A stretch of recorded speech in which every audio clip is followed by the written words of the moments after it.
Madame, Monsieur, bonsoir. Merci de nous rejoindre. Les titres sommaires de cette édition. 1er novembre, jour de la fête de la Toussaint, l'Église catholique honore tous ses saints, connus et inconnus, ceux et celles qui ont été vivants témoins du Christ, selon les préceptes de l'Église catholique. Une célébration liturgique que nous rapportent nos reporters. Et le ministre des Affaires étrangères du Tchad, reçu par le président de la République ce mardi, le chef de la diplomatie tchadienne est venu remercier le président Alassane Ouattara pour son soutien durant sa mission au secrétariat général des Nations Unies en qualité de représentant en Afrique de l'Ouest et au Sahel. Et nous verrons aussi dans ce journal un hommage au chef de l'État par le peuple Nzima au cours de l'Abissa 2022 en reconnaissance aux grands travaux de l'ouverture de l'embouchure et pour le développement dans la Côte d'Ivoire. Un hommage fait ce 1er novembre, jour de sortie du roi Nzima Kotoko dans le cadre de l'Abissa. Bienvenue dans ce 23h, édition de ce 1er novembre, jour de célébration par l'Église catholique de tous les saints, qu'ils soient connus ou inconnus, ceux et celles qui ont été de vivants témoins du Christ selon les principes de l'Église catholique. Nous reviendrons sur cette célébration religieuse, mais avant, le président de la République recevait ce mardi le ministre des Affaires étrangères du Tchad, Mahama Saleh Nadif. Le chef de la diplomatie tchadienne est venu remercier le président Alassane Ouattara pour son soutien durant sa mission au secrétariat général des Nations Unies en qualité de représentant en Afrique de l'Ouest et au Sahel. Le diplomate tchadien s'est aussi confié à propos des défis à relever dans le cadre de ces missions. Jérôme Kofi Abola. Pour une transition réussie au Tchad, les autorités tchadiennes comptent sur le soutien de la Côte d'Ivoire. Présent sur les bords de la lagune ébriée, le ministre tchadien des Affaires étrangères a été reçu ce mardi par le président de la République, Alassane Ouattara. Une rencontre qui a été pour lui l'occasion d'évoquer avec le chef de l'État ivoirien l'accompagnement de la Côte d'Ivoire devant permettre au Tchad d'organiser des élections libres et apaisées. Vous savez que le Tchad est en période de transition. Elle demande beaucoup de soutien, beaucoup d'accompagnement. Et nous avons échangé autour des défis que nous aurons à faire. Le président Ouattara m'a promis, comme toujours, son accompagnement, l'accompagnement de la Côte d'Ivoire pour que cette transition au Tchad puisse réussir et que nous ayons vers des élections apaisées et qu'un pouvoir civil s'installera au Tchad. Le ministre tchadien des Affaires étrangères a été pendant 7 ans représentant du secrétaire général des Nations Unies au Mali et pendant 2 ans comme représentant des pays de la CEDEAO et du Sahel. Et nous revenons sur la célébration de la Toussaint par l'Église catholique. Serge Pakomdidi nous conduit au cœur de la messe dite à la paroisse Saint-Pierre de Cocody-Blocos. C'est un reportage commenté par Jean-Marc Djadji. Les chrétiens catholiques du monde entier célèbrent ce 1er novembre la Toussaint. Ils commémorent tous les saints connus et non connus, martyrs, prêtres, apôtres, hommes et femmes qui ont renoncé à leur vie pour vivre une vie de sainteté en se rapprochant de Dieu. Les fidèles religieux de la paroisse Saint-Pierre de Blocos célèbrent tous ces saints qui ont réussi à faire de leur vie une offrande. L'Église catholique célèbre la solennité de tous les saints. Et l'Église rappelle ainsi à ses enfants que nous sommes notre vocation première qui est aussi une vocation d'appel à la sainteté. La sainteté dans la foi, la sainteté dans l'espérance et surtout dans la charité. Prière, exhortation à l'endroit de tous ces saints présents dans la félicité céleste.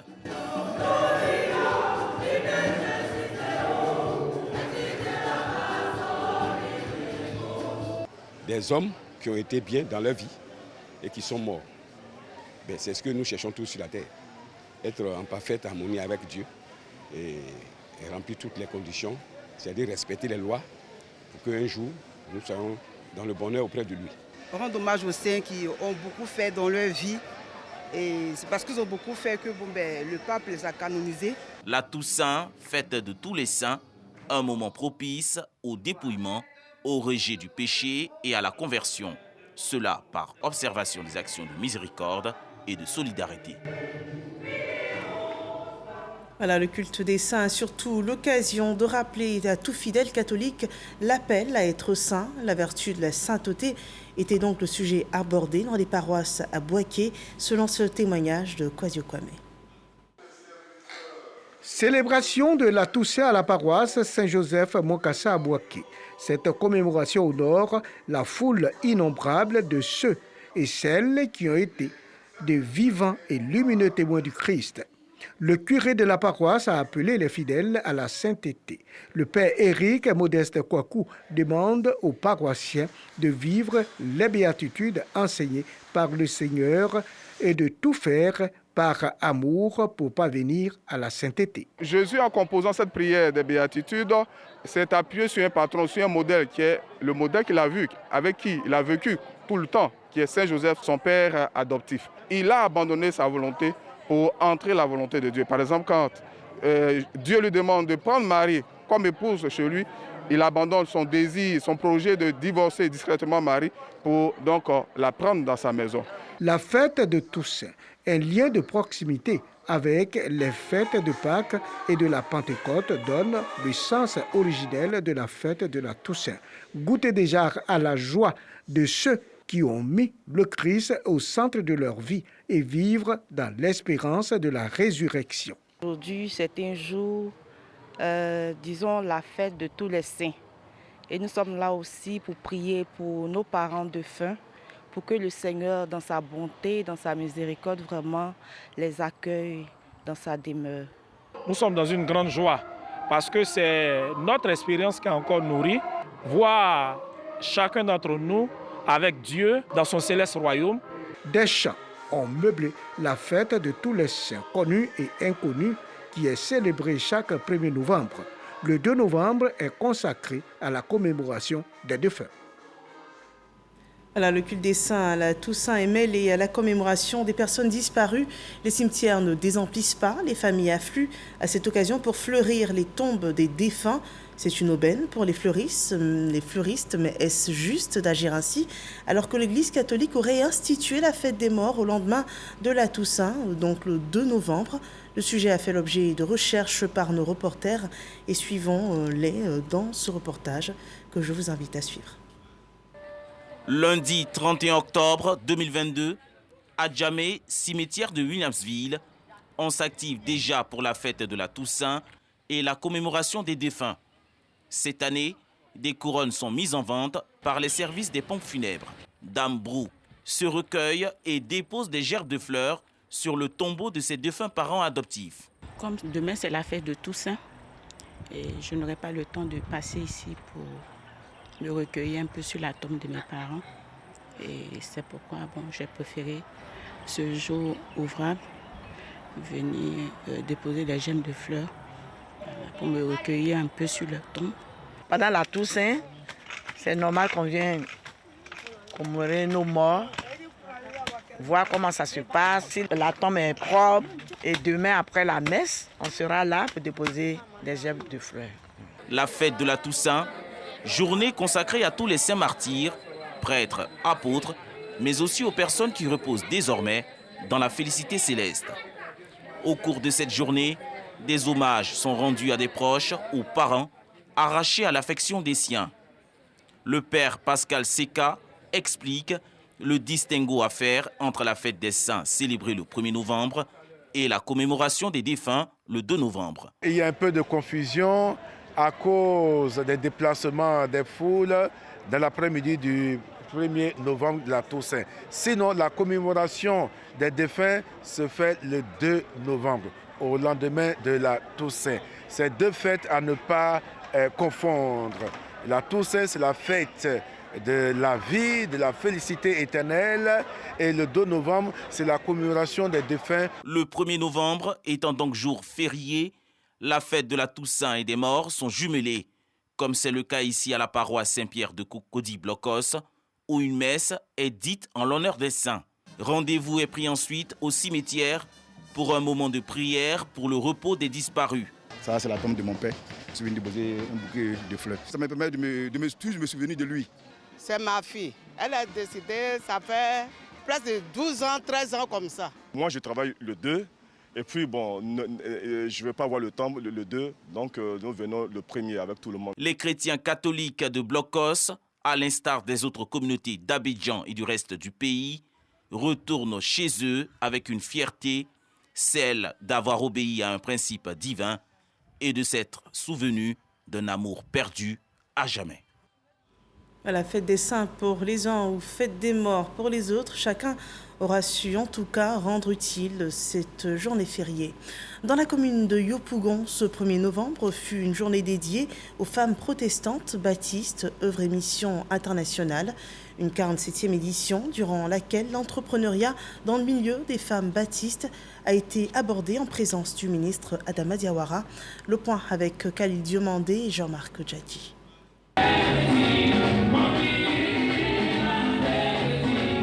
Elles sont venues par centaines célébrer la 47e journée internationale de la femme baptiste dans la commune de Yopougon. Un rendez-vous instauré depuis 1975 dans le but de promouvoir la jeune féminine au sein de la communauté chrétienne baptiste. Promouvoir la femme, une action pleine de sens qui suscite la présence du ministre de l'Enseignement supérieur et de la Recherche scientifique, Adama Diawara. Ce rassemblement est placé sous le sceau de l'entrepreneuriat avec pour thème la femme baptiste entreprenante au service de Dieu. Malheureusement aujourd'hui, quand on vient à l'église, on dit tout, on prie seulement, mais tu pries, tu manges quoi? Ce n'est pas les feuilles de la Bible que tu vas arracher pour manger. Nous disons que l'heure est arrivée où la femme baptiste doit se lever. Le thème a été choisi cette année pour booster les femmes à entreprendre. Seul l'entrepreneuriat peut conduire à une autonomisation. L'État ne peut pas embaucher tout le monde. Donc il faut encourager nos mamans, nos sœurs à l'entrepreneuriat. Le ministre est un homme qui lutte pour la cause des femmes. Et pour témoigner son engagement en faveur des femmes, le ministre Adama Diawara met à leur disposition 4 millions de francs CFA, un soutien financier pour booster leurs activités génératrices de revenus. En tant que cadre de la grande commune de Yopougon, j'ai jugé utile de venir soutenir cette association qui aide les femmes de Yopougon, notamment les veuves, à mener des activités génératrices de revenus. Ces femmes-là méritent d'être encouragées. J'en ai profité évidemment pour demander à mes sœurs baptistes de continuer à prier pour les dirigeants de ce pays, avec à leur tête le chef de l'État, son Excellence M. Alassane Ouattara. La célébration de la 47e édition de la Journée internationale de la femme baptiste a été l'occasion pour ces femmes de mettre en lumière leur plan d'action trinal 2023-2025. Ce plan d'action prévoit la construction d'un marché de gros de vivriers en vue d'autonomiser plus de 100 femmes. Et en présence de sécurité à l'échelle régionale, des guides religieux sont impliqués dans les actions de sécurisation et des populations contre les actes de violence perpétrés avec une intention idéologique ou délibérée, appelée aussi extrémisme violent. Ces actes ont fait des milliers de morts dans le monde. Et au niveau de la CEDEAO, la contribution des guides religieux est souhaitée au cours d'un forum sur l'éducation à la culture de la paix. Nous suivons le rapport de Clément Bocco sur ce forum tenu à cet effet les 27, 28 et 29 octobre dernier au Togo. Des guides religieux réunis à Lomé au Togo pour trouver des solutions à l'extrémisme violent. Un phénomène renforcé ces dernières années avec une capacité de nuisance plus accrue et qui touche des pays jusque-là épargnés. Alertés par ces drames récurrents, la CEDEAO et la République togolaise, depuis 2016, impliquent les guides religieux dans la lutte. À la tête de la délégation ivoirienne, le directeur général des cultes, représentant le ministre de l'Intérieur et de la Sécurité. Nous sommes venus là, d'abord faire part de l'expérience de la Côte d'Ivoire en matière d'implication de toutes les confessions religieuses au règlement des conflits, et à la lutte contre l'extrémisme violent et au terrorisme. Traditionnellement, nous travaillons chrétiens et musulmans, mais dans la même. Vous verrez qu'ici, il y a une troisième composante. Ce sont donc les religions traditionnelles. Et je crois que nous allons mettre l'accent sur la participation de ces religions traditionnelles au dialogue interreligieux. Pour la CEDEAO, le dialogue intra- et interreligieux reste le socle d'une éducation à la culture de la paix. À cet effet, tous les pays présents ont ratifié le document consignant les résolutions prises lors de ce forum, dite Déclaration de Lomé. L'une des recommandations demande à nos États de mettre en place les structures qu'il faut. Certains États l'ont déjà fait, Certains, certainement, n'avaient pas de telle structure de dialogue interreligieux.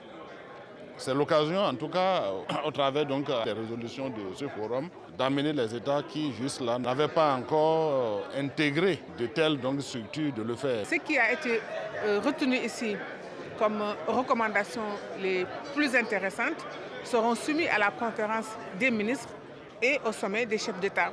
Donc le Conseil des ministres va l'examiner et les questions les plus pertinentes seront soumises à la conférence des chefs d'État et c'est à ce moment-là que les décisions seront prises. Dans l'espace CEDEAO, 7 pays sur les 15 sont touchés par les attaques terroristes. Rien que pour l'année 2021, 1902 attaques djihadistes ont causé 4 935 décès. Engagées résolument dans la lutte contre le terrorisme, les autorités togolaises ont déclaré la ville de Lomé capitale de la paix, de la médiation, du dialogue et de la tolérance à l'issue de ces 3 jours de forum. Et revenons à l'actualité en Côte d'Ivoire avec ce acte de solidarité du président de l'Assemblée nationale à l'endroit des victimes d'inondations dans la ville d'Agboville. Une enveloppe de 45 millions de francs CFA a été donnée pour contribuer à reloger les familles sinistrées. Moussa Konaté. La tristesse après la montée des eaux. Le regard impuissant d'une mère de famille. Kouroutoum et les siens n'ont plus accès à leur maison. C'est jeudi, en tout cas, l'eau était derrière la cour. Maintenant, vendredi, aux environs de 14 h, c'est venu, en tout cas, avec une forte pression. Donc, vendredi nuit, on a commencé à faire sortir les barrages. Au plus tard, à 21 h, on ne pouvait plus descendre, on a laissé d'autres barrages là-bas. Souvent, on dormait à l'école là-bas. Mais comme il y avait école, les nuits, on va dormir. Les matins, on revient à la maison, puisque les élèves doivent partir à l'école. Des habitations entièrement inondées suite à la crue de la rivière Agbo. 7 quartiers de la ville d'Agboville concernés par le sinistre, près de 100 familles impactées par le drame. Les victimes recasées dans différents lieux reçoivent la visite du président de l'Assemblée nationale. Depuis un certain temps, il y a eu une inondation. On a quitté le quartier et nous sommes venus habiter ici. Après des échanges avec les familles et les autorités locales, le président Adama Bictogo apporte son soutien aux victimes. Le président de la République a fait sa part en tant que président de la République. Mais nous, on doit faire notre part en tant que fils de la région. J'ai donc demandé au préfet pour qu'ensemble, ces 100 familles, dans la semaine qui suit, soient relogées. On s'est accordé sur des loyers de 50 000 par maison. Le préfet a dit qu'il avait besoin de 6 mois. Et c'est sur ça qu'on a calculé. 2 mois de caution, 2 mois de loyer et 2 mois pour leur nourriture. Ça fait 300 000. Il y a 100 familles, ça fait 30 millions. Je mets à la disposition du préfet 30 millions pour loger les 100 familles sinistrées. Mais avant, j'ai donné juste quelque chose à chacun, mais tout ça pour qu'ils retrouvent leur dignité. Les appuis du président de l'Assemblée nationale à l'endroit des populations sinistrées d'Agboville sont estimés à environ 45 millions de francs CFA. Il y a du nouveau dans la filière sucre, une campagne sucrière pour booster la production en Côte d'Ivoire, une campagne ouverte depuis par le ministre de l'Agriculture, ouverture à Ferkessédougou, l'une des principales zones de production qui aujourd'hui comptabilise 125 000 tonnes de sucre produit. Le point avec Kader Sogodogo. Premier feu dans une parcelle de canne à sucre à Ferkessédougou. Kobena Kwasi Adjoumani, ministre d'État, ministre de l'Agriculture et du Développement rural, lance ainsi la campagne sucrière 2022-2023. Le gouvernement ivoirien, depuis le 1er mai 2021, a élaboré un contrat-plan avec le secteur sucrier pour permettre au pays d'atteindre l'autosuffisance en sucre. La consommation annuelle est de 250 000 tonnes pour une production d'environ 200 000 tonnes. Les 2 sites de la SUCAF, à savoir Ferke 1 et Ferke 2, ont produit l'année dernière 112 324 tonnes. Et le défi, cette année, est de faire mieux jusqu'à atteindre l'objectif de 125 000 tonnes en 2025. Nous avons remis au budget cette année de faire 112 200 tonnes de sucre. Mais je pense que les conditions pourraient nous permettre en effet d'arriver à 117 000 tonnes. Moi, j'y crois vraiment fortement. C'est la campagne qui va nous faire le bond pour nous rapprocher des 125 000 tonnes de sucre que nous souhaitons pour la campagne 2025-2026. Je pense que nous sommes sur la bonne voie malgré toutes les difficultés que l'on peut avoir. Les effets collatéraux de la guerre entre la Russie et l'Ukraine se font également ressentir dans le secteur sucrier en Côte d'Ivoire. Une flambée de prix des intrants et de l'engrais, des difficultés réelles pour le secteur sucrier. Le gouvernement ivoirien, pour sa part, félicite la SUCAF et encourage ses responsables à continuer de travailler pour d'excellentes productions qui contribueront à lutter efficacement contre la cherté de la vie. Des solutions seront trouvées pour les problèmes nouveaux qui se présentent. Je voudrais vous dire que les doléances que vous avez formulées, les préoccupations que vous avez soulevées ont été bien enregistrées. Je me ferai fort d'en être le porteur et d'informer qui de droit pour que des solutions appropriées soient trouvées, pour que la production soit au-delà de nos espérances et que ce soit le record jamais égalé. Au nom du vice-président de la République qui m'a mandaté pour la circonstance, pour être à vos côtés, je déclare donc lancer la campagne sucrière 2022-2023. Deux principales compagnies assurent la culture de canne et la production de sucre en Côte d'Ivoire. Chacune d'elles s'est fixée comme objectif 125 000 tonnes de sucre pour couvrir entièrement le besoin national. 2025 est la date butoir. Cet autre sujet, sur un autre secteur, le ministre des Eaux et Forêts a séjourné à Yamoussoukro du 19 au 22 octobre dernier. À l'agenda du ministre Laurent Tchagba, la visite des lacs au Caïman, l'opération planting d'arbres, un atelier bilan des activités des directions régionales des eaux et forêts de la zone centre. Un bilan satisfaisant que le ministre des Eaux et Forêts exhorte cependant à améliorer. Et pour Laurent Tchagba, le ministre des Eaux et Forêts, l'accent doit être mis sur le reboisement, le renforcement de la lutte contre les feux de brousse et la surveillance des eaux et forêts. À présent, le point sur la situation du coronavirus en Côte d'Ivoire.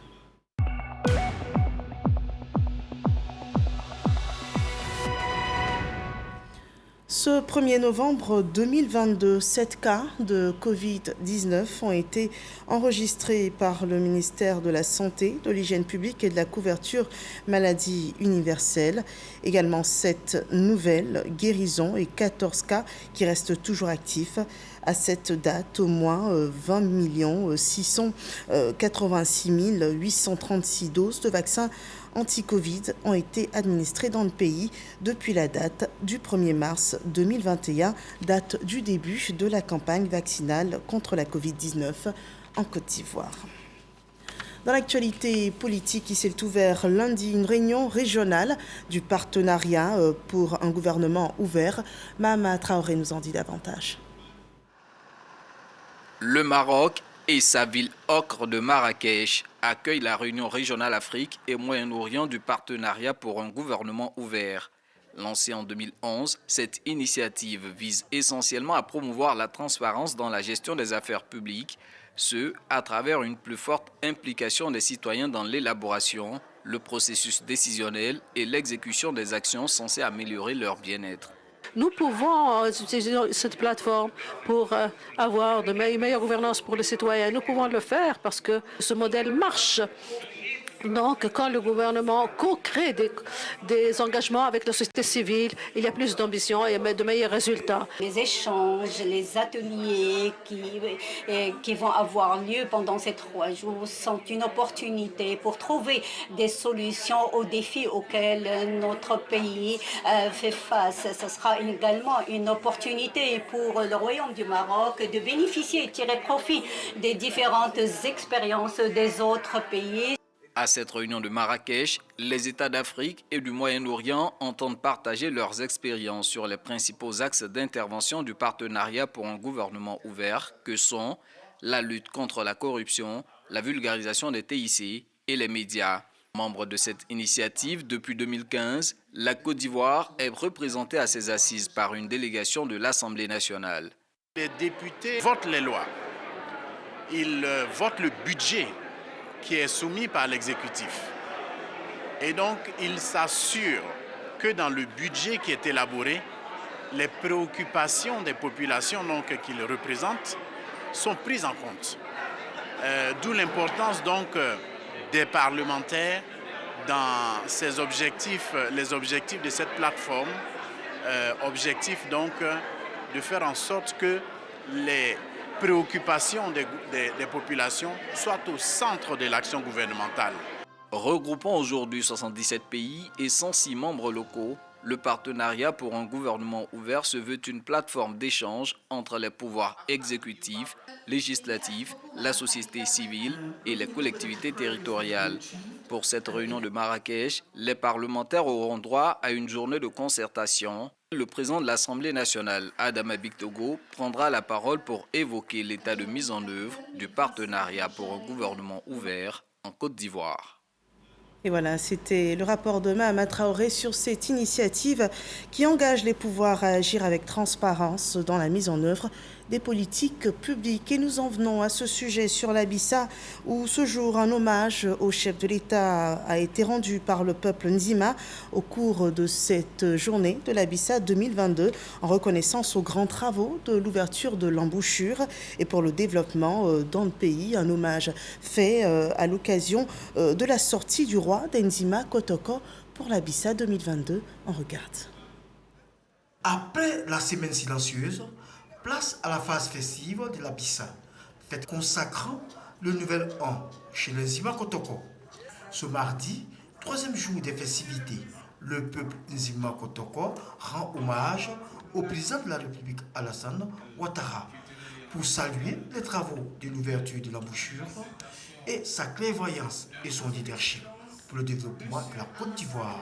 À la cour royale, au quartier France, la ville historique, échange de nouvelles, libations et prestations rythment l'activité.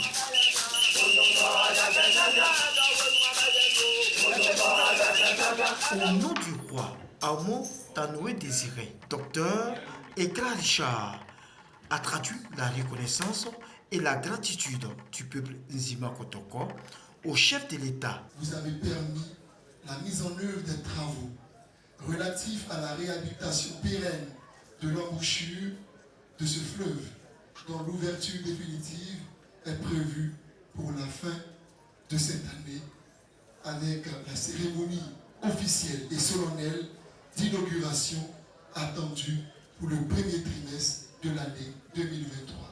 Pour Aka Awele, président du Conseil économique, social, environnemental et culturel, par ailleurs, président du Conseil régional du Sud Komwe, le président de la République est le père de l'embellie économique de la nouvelle Côte d'Ivoire. Depuis un peu plus d'une dizaine d'années, le président de la République, son Excellence M. Alassane Ouattara, œuvre à donner un sens nouveau, disons une dimension nouvelle à notre histoire collective et de réelles raisons de croire à une amélioration substantielle et continue de nos existences individuelles. Aka Awele a ensuite salué l'avancée des travaux de l'ouverture de l'embouchure et des autres réalisations du Sud Komwe. Les objectifs de l'ouverture de l'embouchure sont, entre autres, augmenter le degré de salinité de l'eau de la baie afin de réduire la prolifération des plantes d'eau douce, améliorer l'écosystème de la baie au niveau de la région de Grand Bassam, soutenir l'activité actuelle de la pêche artisanale et développer l'activité de pêche côtière. Il s'agit donc d'améliorer l'environnement et de favoriser les activités économiques à Grand Bassam. Après les discours à la cour royale, procession à la place Abissa, moment propice pour les Nzima Kotoko de rendre encore hommage au chef de l'État à travers la critique sociale et des prestations artistiques. Voilà l'hommage du peuple Nzima Kotoko au président de la République Alassane Ouattara, un reportage rapporté par Issa Chonayeo. C'est ici qu'on s'arrête pour cette édition d'information. Merci de nous avoir suivis.